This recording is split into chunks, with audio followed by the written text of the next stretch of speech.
Welcome once again to my history podcast.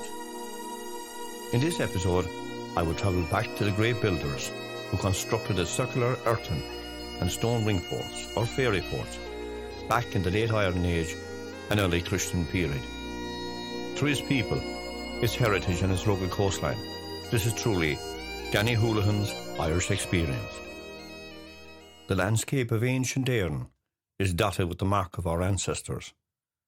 A mark and a reminder of our great past as a nation of Irish people. Eminent archaeologists and writers, such as Sean P. O'Riordan and Michael J. O'Kelly, just to cite a few, have all highlighted the subject, and their work should be acknowledged.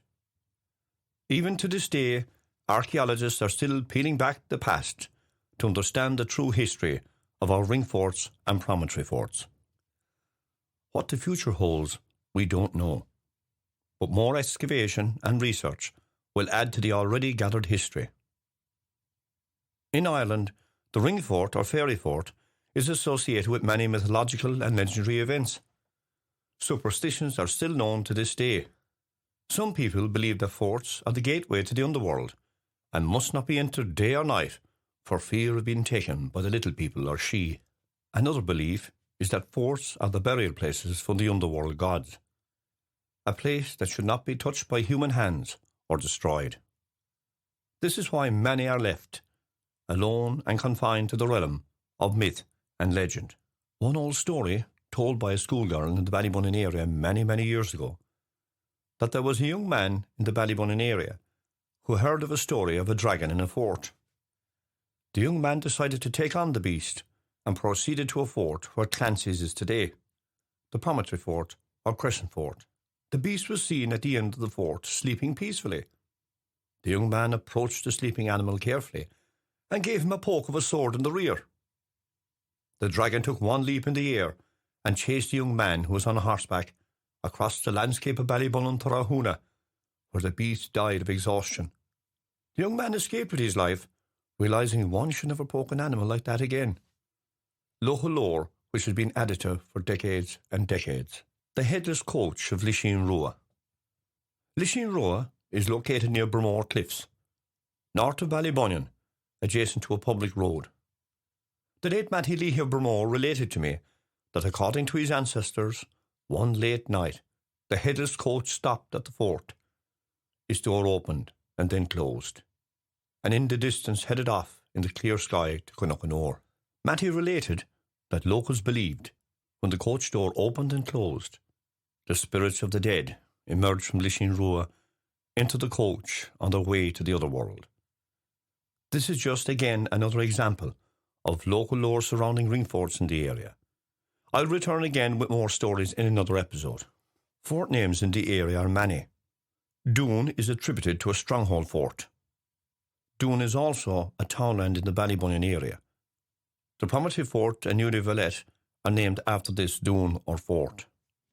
Lis, which is another name for a fort, gives its name to other forts in the area, one of which is Lis Dúna Flann, or Flann's Fort, named after Flann Fiorna Shunana, a local O'Connor chieftain.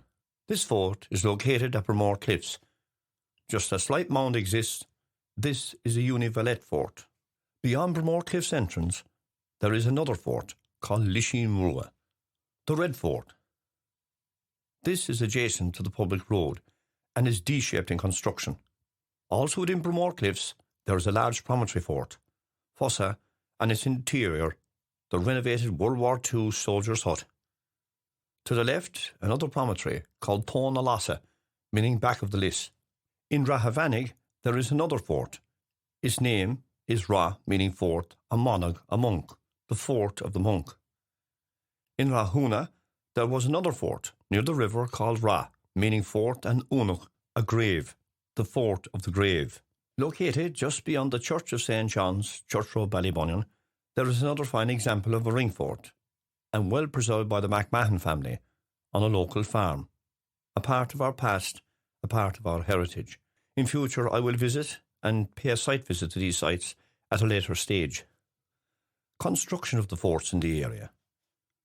The circular forts and strongholds in the area are earthen in design.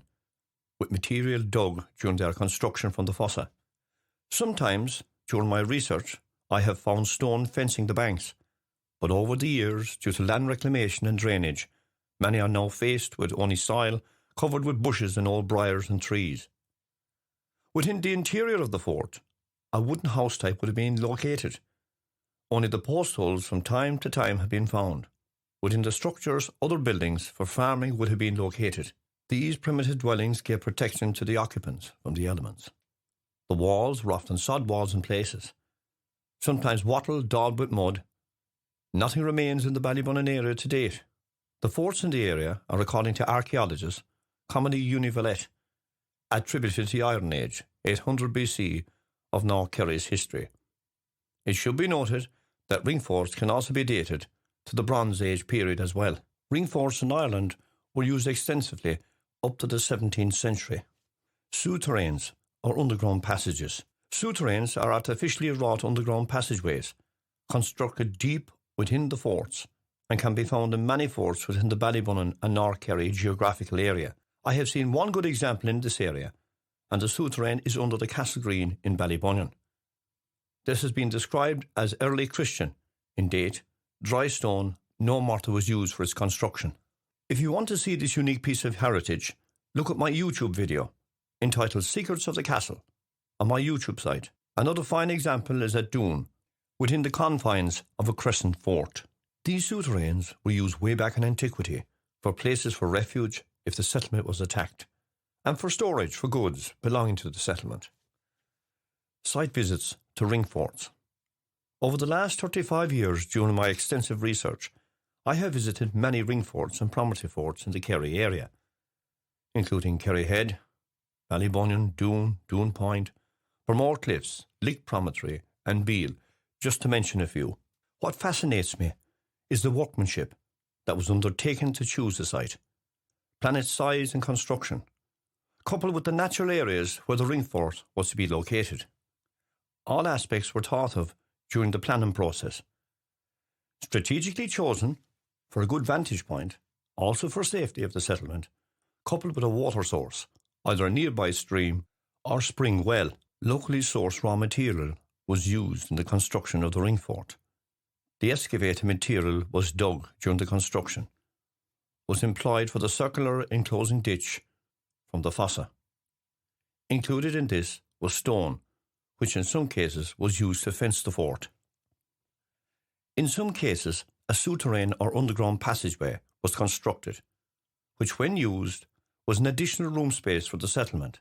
Some of these souterrains, even to this day, have been found intact, but I have to stress must be treated with caution when found, as they are very dangerous to enter, and often fragile movement, when just uncovered, may cause them to collapse. Promontory forts I have visited, like Kerry Head, Ballybunion, Doon Point and Vermore Cliffs, still to this day have the remains of a deep fossa, which can give a person the feeling of security that the settlements had during those early days. Of course, the promontory forts is different to inland fort, as the situation goes from often hillside to coastal headland side, overlooking the sea from high cliffs from over 80 feet to over 100 feet, depending on the area. Souterrains are again in position within these type of fort and are quite dangerous, especially near steep cliffs, and should not be explored. I will give a few examples of the forts I have visited to give you a sense of what I experience. Kerry Head Promontory Forts. I visited Kerry Head a few years ago as part of the North Kerry Geological Survey. On my approach to the site, what struck me was the elevation of the fort near the sea. Very high rugged cliffs protected the fort. Parts of a deep fossa remains, and it's still a defensive site. In the Ballybunion area, the much-loved remains of Ballybunion Castle stands on the promontory fort of the Clan Conora. Part of the fossa is there, though a footpath covers it from view. A small section of the mound still exists, but you can get the sense and feeling, like Kerry Head, of safety and defence. Another part of the structure, a second fossa, remains, just in front of the old castle ruins, but is covered with a tarmac footpath. Deep within the promontory fort, there are several passageways, both tunnelling and souterrains. I had the pleasure many years ago to have had a meeting on the Castle Green with a National Parks and Wildlife officer, was sent to meet me about the souterrains by the then Government Heritage Minister. He informed me that indeed the site had 3 periods of civilization: medieval, early Christian, promontory, thus indicating the importance of the site. I will move on now to another less-known promontory on the cliffs of North Kerry, Púchnaí Castle. Again, like some of the others, very little is known of the promontory, sited on the cliff edge north of Ballybunion's Lady Strand. On approaching the promontory, one can still see the remains of the fossa, which is gravelled. The centre was filled in over the years. Beyond the fossa, the castle ran convex to the land. According to some sources, I have yet to validate, that a spring well existed within the site for the settlement. One can just imagine a small settlement living on the edge of the cliff in those bygone days. Located just beyond the castle meanders a scenic walk overlooking the Nuns' Beach and the Virgin's Rock. To the right of the Virgin's Rock is a headland. Located there is another promontory fort, known as the Danish Mound. Sources have stated that this is an association with the Danes, but to date this has not been proven. Very little is left of the Danish Mound, only parts of a ditch and fossa remains, nearing its last stages of erosion from the weather. Moving along the headland in the direction of Doon, there is a unique crescent-shaped fort overlooking the Bay of Cúna or Cúna the Bay of the Fish. This unique crescent fort can be seen clearly from the air, with its high protective mounds and fossa, which rises well over 2 metres. Again, there is an underground souterrain buried deep within the site. Near Doon Church, there is a well-managed caravan park. Within the confines of this caravan park is a well-preserved Univalette fort. Its high banks are clearly visible, earthen in construction. The site is well preserved by the owner of the caravan park. Doon Promontory, or Rath na File. Just beyond the ruin of the old Doon Creamery, to the right of Cúna is a large promontory fort of Doon Point or Rath na File. In fact, there are 2 promontories, one where the ruin of old Doon Castle is, the former resident of Cunnacour. The second is a large promontory, projecting seawards. The remains of a fossa can clearly be seen. Only a small section of the interior is left. It should be noted that this area was also known as Fossil Point. When I visited the area many years ago, I found several large fossils. But again, like all sites, this is on private property, and permission to enter must be obtained from the landowner. Bramore Cliffs Promontory.